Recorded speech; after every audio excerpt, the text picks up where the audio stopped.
Over the past 4 years, in the sign-up of media outlets to receive $55 million of public funding through the Public Interest Journalism Fund. Did you get that? The Public Interest Journalism Fund has cemented that mistrust from the public for obvious reasons, most of which it seems is lost on the very media outlets that receive those funds. Can you believe the number of people had a go at me when I said you took a bribe? Well, you should have saw them getting steamed up. How does he dare say a thing like that? Just took it for a fact that what they did was above board.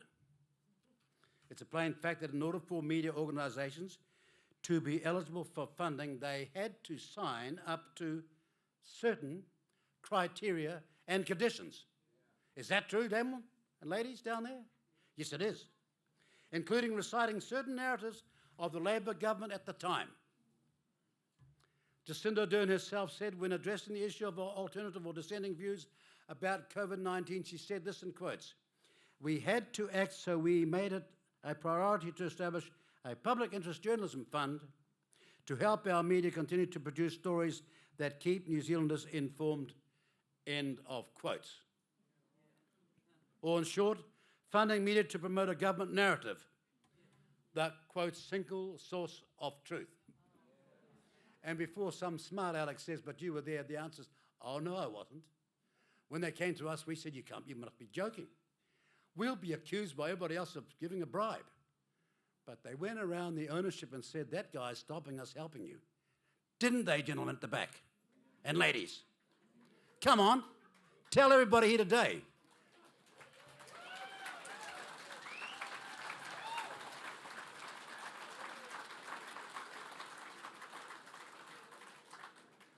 One of those conditions was based on a purely political view that is not supported by many in New Zealand or political parties. The statement that the media organisation must, quote, actively promote the principles of partnership, participation and active protection under Te Tiriti or Waitangi, acknowledging Maori as a Te Tiriti partner, end of quotes. Maori are a Treaty of Waitangi partner, end of quotes. If they didn't sign up to this condition, they wouldn't get the money. Is that true or false?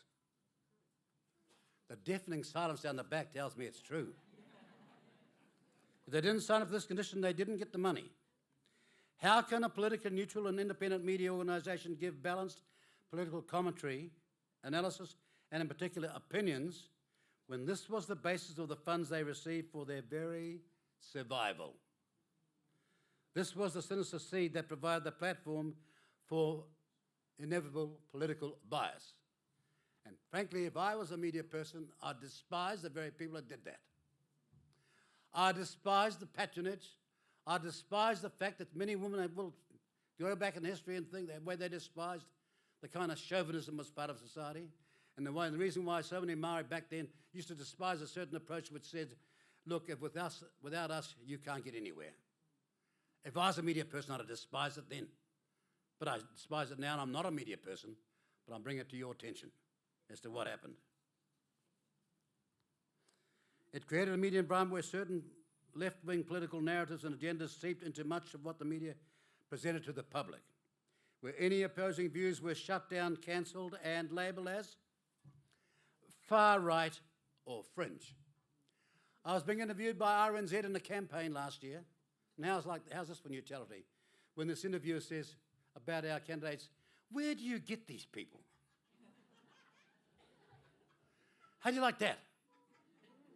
What would have anybody sitting there with producers behind her and the ownership of RNZ thinking that could possibly be an acceptable approach to an interview where neutrality was the key issue?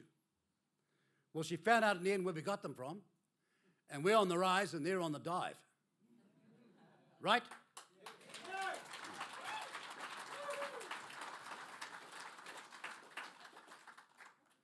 The landscape of mainstream media is a dramatic progress, in need of a dramatic process of change. That is an undeniable fact. The current situation has highlighted that the mainstream media need serious self-reflection. We are in need of a fourth estate that's robust in our democracy, more desperately than ever, but one that focuses on thinking news, not breaking news. And by the way, which was the only party in the last election that had a broadcasting policy, that still believes you should be supported properly. And it's not going to ask for any favour if you do your job properly. How's that?